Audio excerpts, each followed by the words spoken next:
Now from KCRG TV 9, this is a 24-hour news update. Today is Cedar Rapids' final open house, but it's the first open house to show the current flood protection proposal map with levees and flood walls. Some say it's a good idea, but others may insist that 15 years is too long to wait for flood protection. Teresa Schoonover and her sister are working on rebuilding their house. Up until now, they've been staying in a camper in their yard. She's lived here 4 years and has never had a flooding problem.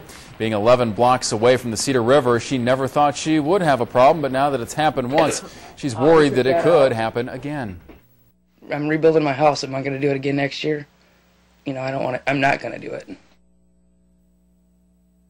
One council member says it's natural to be scared of another flood in the meantime, but the plans, approvals, and construction will all take time. State officials say more than 400 students attending colleges throughout Iowa received disaster relief grants to help pay some college expenses. The Iowa College Student Aid Commission says the awards, averaging $1,200, were given to students who were impacted by natural disasters throughout Iowa this year. The state received more than 700 applications for the $500,000 in disaster aid. The final 414 recipients were from 45 counties in the state. These student awards were based on family loss from the disasters as well as financial need. While Iowa City works on new flood protection plans, one idea would involve elevating one of the busy streets as well as a bridge over the Iowa River. City Manager Michael Lombardo says Dubuque Street in Iowa City is always one of the first areas to flood out when high water hits. If the city gets enough money, it wants to raise Dubuque Street about 6 feet or so as part of its long-term flood protection plan.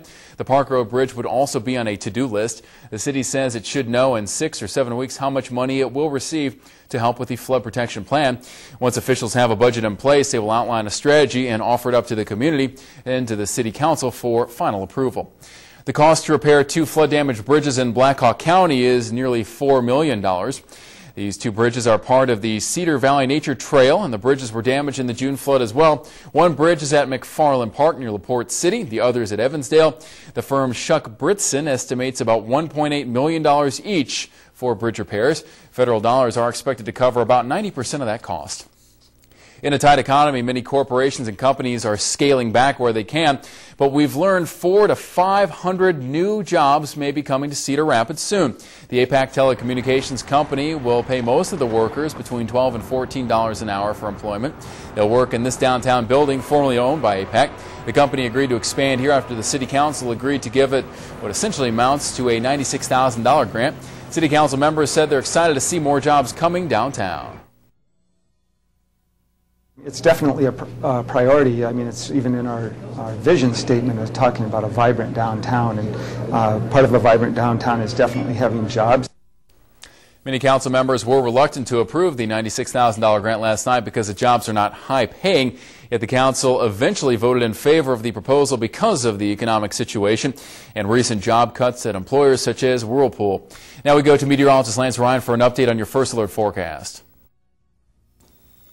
The rest of today will be mostly sunny, our high around 54. Clouds increase for tonight and tomorrow, and that's going to put us down to 50 for the high. Sprinkles or an isolated shower cannot be ruled out, but I would not get too concerned about that chance for precip just yet. Throughout the weekend, we are looking at temperatures to be into the 60s, so beautiful weather for game day weather on Saturday, but Saturday morning down to around 29. A hard freeze could be possible. Then we will watch temperatures cool off even more late next week, the high by Thursday, 47. Now back to you.